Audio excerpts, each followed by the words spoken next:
Guys, I did it. I went outside and braved the blizzard. Let me tell you how I survived. I had to get the layers on first, the scarf, the jacket, zip it all the way up. Then we got to make sure to protect against frostbite and hypothermia. It's the earmuffs, the gloves, and of course, the snow boots. We're not wearing sneakers out in the snow today, guys.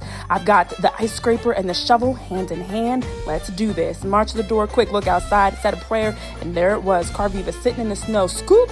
Had to bring it back inside real fast because that blizzard was a strong one, and there was no time to waste. Oh my goodness. They said it was about 13 inches. It felt more like 5 feet, but we survived, thank you God. Now I've got my delicious Nutritious Karviva to enjoy all blizzard. Y'all please be safe out there. This blizzard is not for the weak.